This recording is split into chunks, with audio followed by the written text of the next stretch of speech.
Hello friends, इंस्पायरो में आपका बहुत बहुत स्वागत है। दोस्तों, जैसे कि आप सभी को मालूम है कि आप सभी के जो स्कूल्स शिक्षा विभाग है वहाँ से हर महीने आप लोगों को एक असाइनमेंट रिलीज़ किया जाता है, जिसे कि एक तय सीमा समय के अंदर आपको उसको फिल करके जमा करना रहता है अपने स्कूल पे। तो इस बार सेकंड असाइनमेंट जो है आ चुका है, और उसी के सिलसिले में आज जो साइंस का विज्ञान का जो असाइनमेंट है वो मैं आप लोगों को बताने जा रहा हूँ। जैसे आप देख सकते हैं कि ये आप लोगों का असाइनमेंट रिलीज़ कर दिया गया है, और कुल यहाँ पर आपको 5 प्रश्न दिए गए हैं। तो मैं यहाँ पर कोशिश कर रहा हूँ कि इन पांचों प्रश्न का जवाब मैं आप लोगों को दिखाऊं और बताऊं, और साथ ही साथ ये जो शब्द सीमा है उसके अंतर ही आपको अपने जवाब को कैसे लिखना है और किस प्रकार से आप यहाँ से एक इंस्पिरेशन ले सकते हैं, या आप एक गाइड ले सकते हैं कि किस प्रकार से आपको आंसर लिखना है। एकदम हूबहू कॉपी करने की ज़रूरत नहीं है, अपना भी थोड़ा सा अकल लगाना, ध्यान लगाना कि किस प्रकार से हमने कोशिश किया है कि एक प्रॉपर फॉर्मेट में कैसे आपको आंसर लिखना है वो बताने का। तो देर ना करते हुए आइए मैं सीधा आप लोगों को ले चलता हूँ जो एग्ज़ाम है, जो उसका असाइनमेंट का सल्यूशन पे। मैंने प्रश्न नहीं लिखा हुआ है, सिर्फ आंसर का नंबर डाला है कि वो क्या होगा।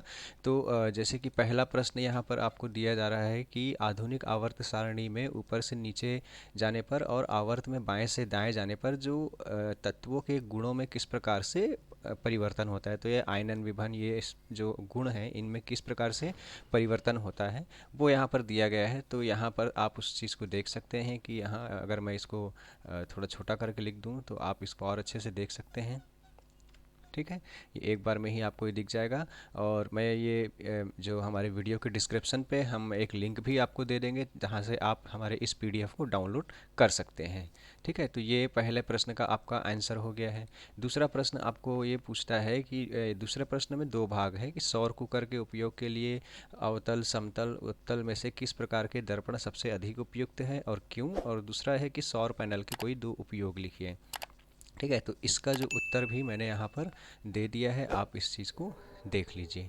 ठीक है, उसके बाद आ जाते हैं हम तीसरे प्रश्न पे। तीसरे प्रश्न में आपसे ये बोला जा रहा है कि मेंडलीफ के आवर्त सारणी की कोई चार उपलब्धियाँ लिखना है। मतलब मेंडलीफ जो है, जिनका आवर्त सारणी है, उनका चार उपलब्धि आपको लिखना है। ये प्रश्न 3 है, तो ये प्रश्न 3 का मैंने यहाँ पर जवाब लिख दिया है। आप इसको देख लीजिए, समझ लीजिए, और वैसा ही कुछ कोशिश करिए अपने जवाब लिखने का। उसके बाद प्रश्न आता है 4, ये भी दो भागों में है। अनुवांशिकी के जनक कौन है और मनुष्य में लिंग निर्धारण की प्रक्रिया का केवल आरेख चित्र बनाइए। देखिए, केवल आरेख चित्र बोल रहा है, तो आपको यहाँ कुछ लिखना नहीं है, केवल एक डायग्राम आपको बना देना है।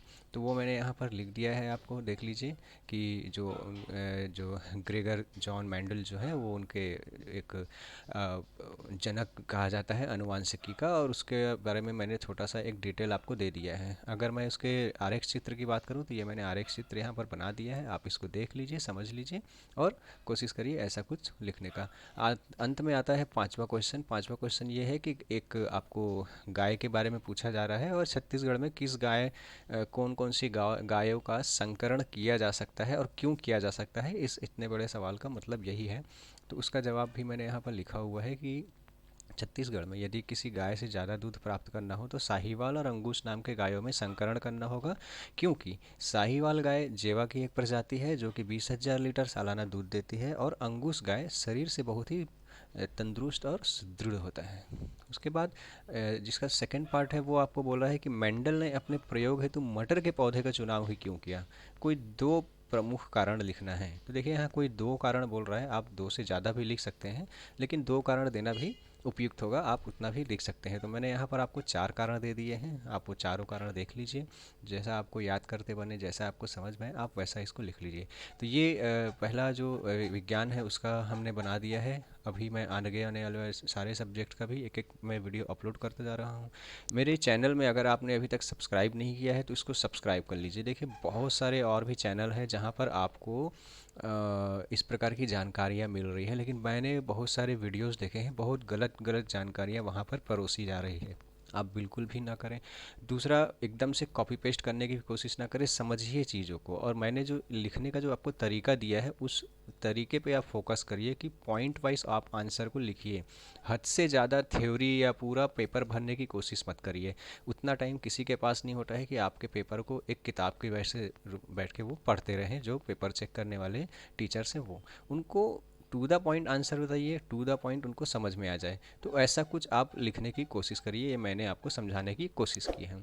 आपके आने वाले भविष्य के लिए मेरी शुभकामनाएं हैं, और मेरे चैनल को जल्द से जल्द सब्सक्राइब कर लीजिए, लाइक कर दीजिए वीडियो को अगर पसंद आया होगा, और साथ ही साथ अपने दोस्तों के साथ भी इसको शेयर कर दीजिए, और जितना ज़्यादा हो सके आप मुझे कमेंट करिए अगर आप लोगों को और भी कुछ मुझसे जानकारी चाहिए तो।